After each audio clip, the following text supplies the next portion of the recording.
Assalamualaikum warahmatullahi wabarakatuh. Perkenalkan kami dari kelompok 3 mata kuliah keamanan siber praktikum kelas A1. Di sini kami akan menampilkan hasil kerja dari kelompok kami terkait metode phishing dari keamanan siber dengan judul phishing di era media sosial, identifikasi dan pengalaman pencegahan ancaman di platform media sosial. Next, anggotanya sendiri.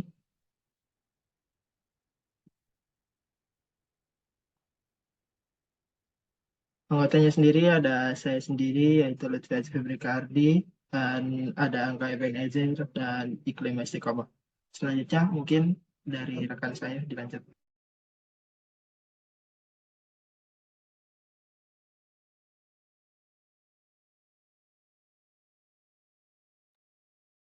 Oke, yang pertama yang kita bahas di sini apa sih phishing itu sendiri? Phishing sendiri adalah jenis serangan cyber di mana penyerang mencoba untuk memperoleh informasi yang sangat sensitif seperti kata sandi, nomor kartu kredit, dan informasi pribadi lainnya dengan menyamar sebagai entitas yang terpercaya.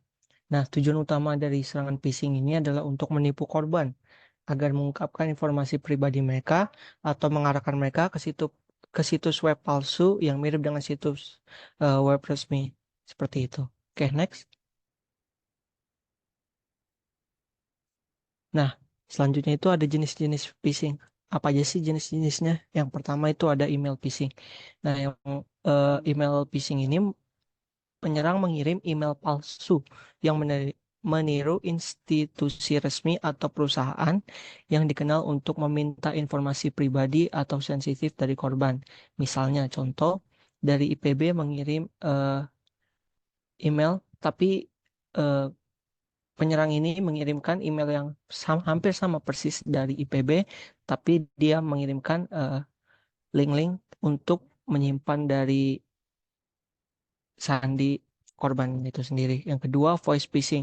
Penyerang menggunakan rekaman suara atau berpura-pura menjadi orang yang diwakili oleh institusi atau perusahaan yang dikenal untuk meminta informasi sensitif dari korban. Yang ketiga, yang sering terjadi juga nih, penyerang mengirimkan pesan teks palsu yang berisi tautan yang mengirim ke situs web palsu atau meminta korban untuk mengirimkan informasi pribadi melalui balasan pesan. Nah, yang keempat ini yang sering terjadi di dalam website-website yang kita kunjungi yakni URL phishing. Nah, URL phishing ini adalah jenis serangan di mana penyerang mengirimkan tautan yang mengarah ke situs web palsu. Oke, next. Nah, URL phishing ini adalah di dalam URL phishing ini pada implementasinya menggunakan dua alat bantu, yakni yang pertama Linux, yang kedua yakni Zipizer, yang diunduh di dalam Kali Linux. Percobaan ini akan melihat penyerang yang mendapatkan akses seperti username dan password yang dimasukkan oleh korban ke dalam URL palsu tersebut melalui Kali Linux. Oke, next. Oke, selanjutnya bisa dilanjutkan oleh rekan Ajis. Oke, baik. Mungkin gantian saya screen-nya Iklim, Pak. Di sini saya akan menjelaskan terkait eh, contoh bagaimana cara phishing itu bekerja menggunakan Kali Linux. Sini saya sudah masuk ke dalam Kali Linux-nya dan untuk itu kita pertama membuka command prompt yang ada di Kali Linux. Sebelumnya saya sudah menginstal Zpizzer yang sudah saya install di dalam Kali Linux ini. Jadi bisa kita lihat di sini saya sudah berada di dalam direktori Zpizzer yang di dalamnya terdapat beberapa file seperti dua direktori out dan script dan ada docker file, license dan lain sebagainya. Dan yang untuk menggunakan Zpizzer ini kita menggunakan zpizzer.sh ini. Oke, dan bagaimana cara menggunakannya? Nah, cara menggunakannya kita menggunakan bash untuk menjalankan file yang ada di zpizzer.sh ini.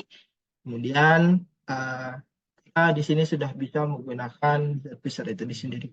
Jadi Zpizzer ini adalah sebuah aplikasi phishing yang digunakan untuk meraup hal-hal sensitif dari korban yang dituju gitu.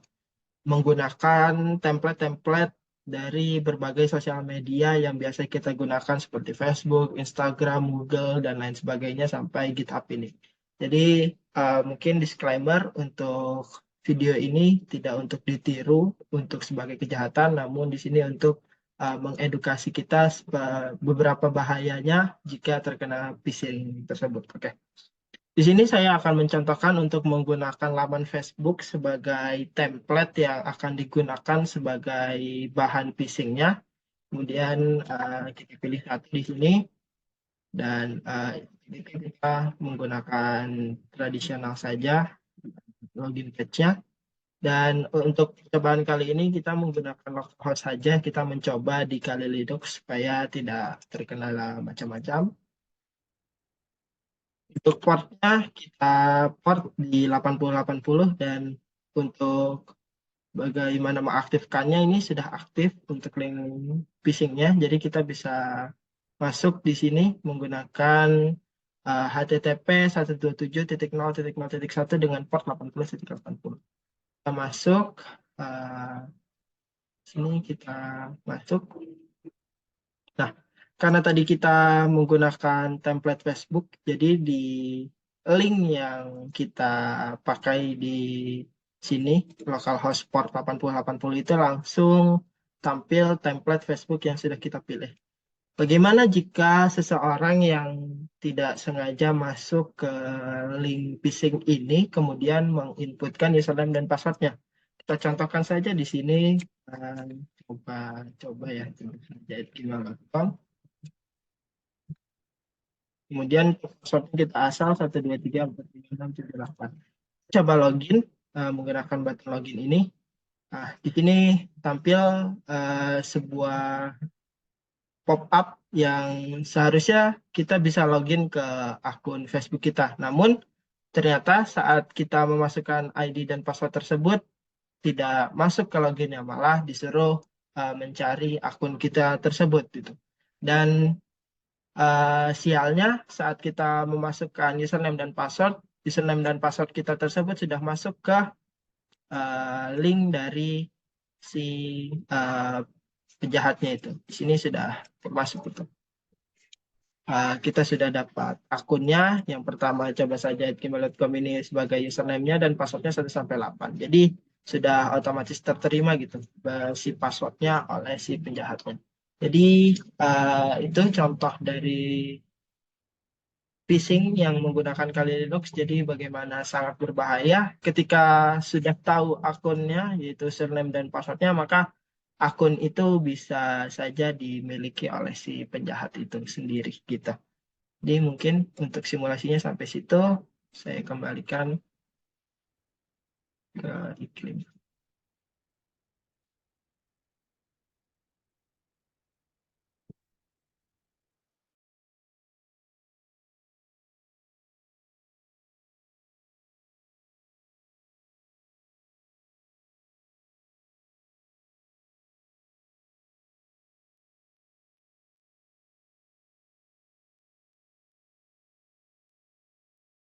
Oke, selanjutnya di sini saya akan menjelaskan apa aja dampak dari phishing tersebut. Yang pertama itu ada username dan password korban yang diketahui oleh peretas seperti yang sudah kita jalankan tadi ya. Jadi username dan passwordnya setelah korban memasukkan ke dalam template Facebook tadi langsung muncul di dalam Zpisser tersebut. Lalu yang kedua itu ada pencurian identitas. Dengan hilangnya akun dari tangan korban, maka pelaku dapat saja berpura-pura untuk menjadi korban. Banyak hal yang dapat dilakukan pelaku, namun nama yang tercantum adalah nama korban sendiri. Lalu yang terakhir itu kehilangan finansial dan reputasi. Jadi karena kehilangan identitas tersebut, bisa saja pelaku mengambil hak finansial korban seperti uang yang dapat dilakukan menggunakan pinjaman online atau pinjol dan sebagainya. Dan hal itu juga akan mengakibatkan penurunan reputasi korban jika korbannya adalah orang terkenal atau sebagainya.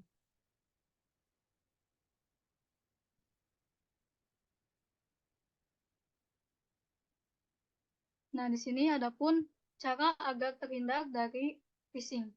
Yang pertama itu tetap waspada terhadap apapun yang masuk ke dalam media sosial kita. Baik itu melalui pesan, email, WhatsApp, telepon, ataupun SMS, dan bahkan URL dari website tadi yang mencurigakan. Lalu yang kedua juga, pahami apa itu phishing dengan mengikuti seminar atau belajar mendalam mengenai phishing. Dengan begitu, kita dapat memahami mengenai ilmu phishing tersebut.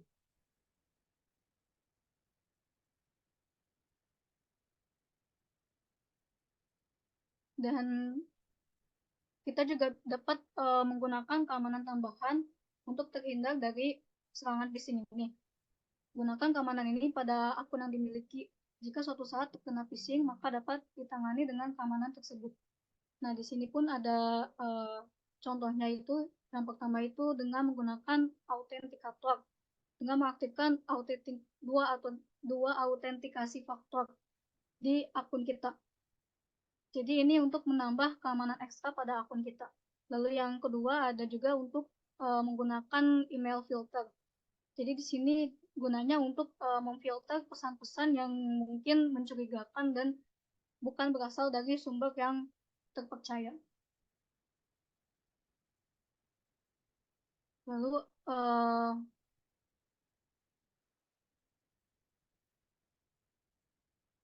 nah, adapun untuk kesimpulannya dari presentasi kami ini yaitu phishing merupakan ancaman keamanan siber yang signifikan di mana penyerang menggunakan teknik rekayasa sosial untuk menipu korban. Jadi si penyerang ini berpura-pura menjadi akun yang terpercaya atau orang yang terpercaya oleh korban tersebut sehingga korban dengan terbuka memberikan informasi pribadinya. Adapun di sini langkah-langkah efektifnya itu untuk mencegah phishing, tentunya mengidentifikasi terlebih dahulu apa itu phishing dan bagaimana serangan itu terjadi. Lalu yang kedua, kita melakukan simulasi terjadinya phishing tersebut. Dan yang terakhir, kita lakukan evaluasi terhadap simulasi tersebut untuk mengetahui bagaimana cara menghindari phishing tersebut.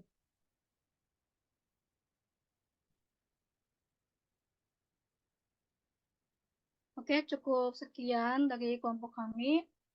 Mohon maaf jika ada kekurangan dan kesalahan. Terima kasih. Wassalamualaikum warahmatullahi wabarakatuh.